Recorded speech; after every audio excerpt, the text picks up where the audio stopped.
This is WYMT Mountain News Weekend Edition.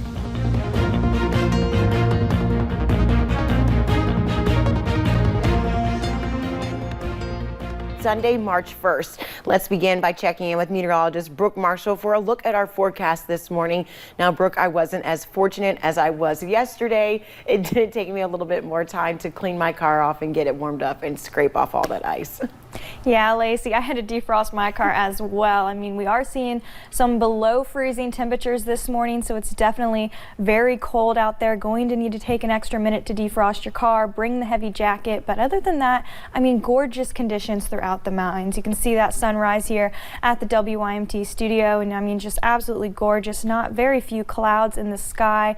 We're seeing clear conditions as well. But here's these below freezing temperatures. A lot of us in those lower 30s to lower 20s across the board, so very, very cold. So maybe just need to add a little extra to your coffee this morning just to help get you going. But by the time we get into the afternoon today, I mean, temperatures skyrocket. We see temperatures getting into those upper 50s, nearing 60 for some of us today. So it's going to be absolutely warm and gorgeous. We will see some clouds increase as we head into the evening hours tonight, but other than that, we look to stay on the drier side until we see rain chances coming back in tomorrow morning. But I'll tell you more about that in just a little bit. Lacey?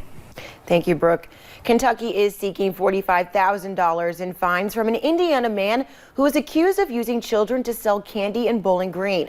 Sean Floyd right there is also facing 12 felony charges of human trafficking. Investigators say Floyd made children share a motel room with 3 adults and pay for their meals and water during a trip to sell candy. The Lexington Herald Leader reports he has pleaded not guilty to the human trafficking charges. Last week, the Kentucky Labor Cabinet filed a lawsuit alleging he has not paid $45,000 in fines. The fines came from regulations of alleged labor violations involving those children. Early morning runners in Pikeville did not let a few inches of snow get in their way as they took part in a leap year fun run. WYMT's Marianne Fletcher was there and learned why so many runners still come out to the race. During freezing temperatures, many stay indoors. So what are you doing out here today? Being sane and running. But runners in Pikeville are not allowing a couple inches of snow to stop them. If you have a passion for it, then they're going to come out no matter what the weather. I have no idea. I'm a crazy runner, I guess. A leap year 2020 fun run got runners out of bed early on a Saturday. 2, 1, go! They didn't cancel it, so I'm here today. Putting their endurance to the test. Well, when you're a runner, your body warms up very quickly. Organizer Tammy Raleigh says this cold weather is actually perfect for a run. So a 40, 50 degree day actually keeps you, comfortable. While some are sticking to their New Year's resolutions. I've been committed to try to run more this year. My husband and I are trying to run one race a month, and this was close to us. We live about an hour away, and we thought it'd be fun. Trying to get some exercise in, getting that heart and blood flowing. Many agree on one thing. We all want to show support for our community, and if they see that, people will come and do these races. Bringing the community together, no matter the weather. In Pike County, Marianne Fletcher, WYMT Mountain News. The race is part of a series taking place throughout the year. The next is a bunny run on April 4th. And amid travel restrictions because of the coronavirus, one Hazard bride may not receive her dress in time for her wedding. Randy Carroll Napier's wedding dress was supposed to be in the mail by mid to late January, but because of recent changes with the coronavirus, her dress is stuck in customs. Napier's wedding planner Nicole Schaus, and owner of The Perfect Place, stepped right in to try and solve the issue. I'd reached out to the community and put out a post on Facebook and said, hey, I've got a bride that might not have a dress. She could wear these sizes. Anyone in our community have something that she can buy, rent, or borrow? And the response was overwhelming, with more than 10 shares and 10 people offering to help. Napier says no matter the outcome, the journey towards her big day is something she will always remember. And Friday night, a man was found dead in Clay County, and his nephew is now facing a murder charge. Officials say a fight took place at a home on Highway 149. Officials from the Sheriff's Department also say 26-year-old David Taylor was found at the scene covered in blood. Carl Roberts of Clay County is who was found dead at the scene with severe trauma. Officials confirm Taylor is the nephew of Carl Roberts. And thousands of dollars have been raised from people and businesses across Southwest Virginia and Eastern Tennessee for the safe return of Evelyn Boswell. CBS's Kristen Gallant has more.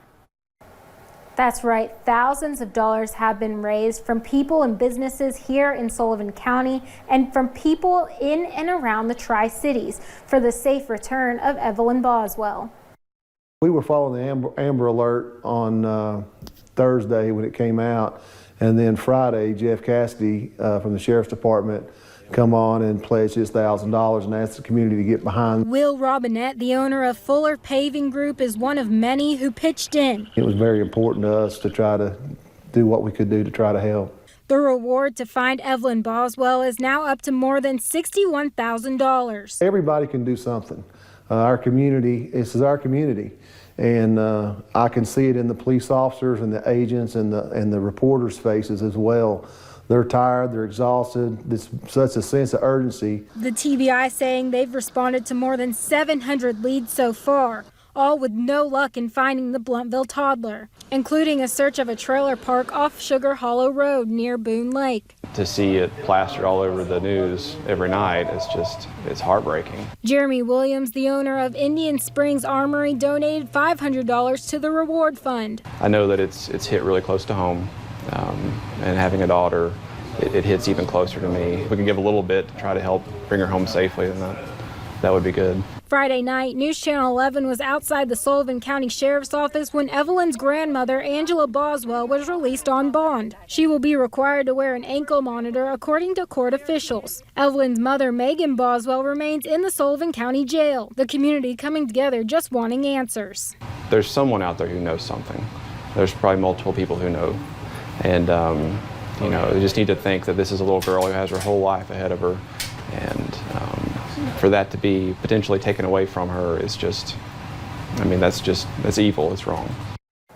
If you have any information on Evelyn's whereabouts, you are urged to call 911 immediately or 1-800-TBI-FIND. In the Kingsport newsroom, Kristen Gallant, News Channel 11. Officials with the Laurel County Sheriff's Office say a woman was arrested for driving under the influence on Friday night. The driver of the car was 55-year-old Sarah Fisher of Manchester. A deputy was dispatched to a crash with no injuries on Johnson Road. The deputy found a car had gone off the road into a ditch. Fisher was taken to the Laurel County Corrections Center and is facing several charges, including driving under the influence. And 100 people are without a home after a fire tore through an apartment complex in Nashville, Tennessee last night. The two-alarm fire turned massive Saturday night. Officials say all occupants were safely evacuated. One person was taken to the hospital for smoke inhalation. A dog was also rescued from the third floor of the building. Now people were quick to help each other evacuate the apartments. Coming up on Mountain News this morning, President Trump spoke last night after Washington State's confirmed the U.S. first death from the Wuhan coronavirus. What his thoughts are later on. And the Kentucky Wildcats locked up the SEC title in a crucial game against Auburn. More highlights from Rupp Arena are up next.